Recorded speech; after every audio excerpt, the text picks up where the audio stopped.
Master the usage of until and till, prepositions of time. Hello, language learners. Welcome back to our series on prepositions of time. Today, we're diving into a very important topic, using until or till to indicate an ending point. These prepositions can often be confusing, but with a bit of practice, you'll master their use in no time. Let's start by understanding these prepositions. Until and till both indicate the continuation of a state, event, or action up to a certain point in time.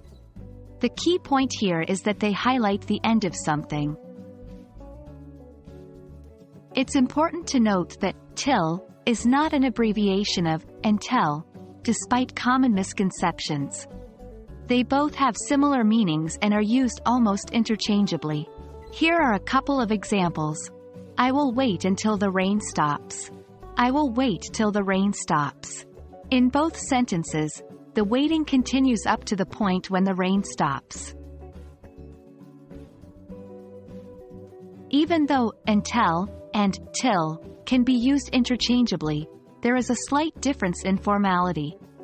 Until is generally considered more formal and is used more frequently in written English, while till is less formal and more commonly used in spoken English.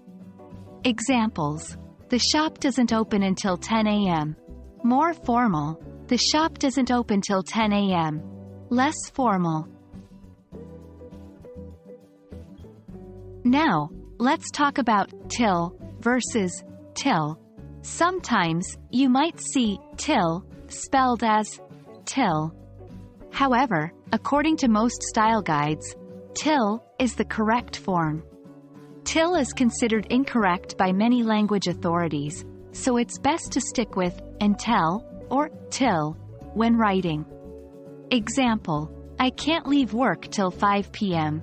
Correct. I can't leave work till 5 p.m. Incorrect by most standards. That's it for today, folks. We've covered how to use until and till to indicate an ending point in time. Remember, they can be used interchangeably, but until is more formal and till is less formal. Avoid using till as it's considered incorrect. Practice these prepositions in your conversations and writing, and you'll master their usage in no time. As always, happy learning, and I'll see you in the next video.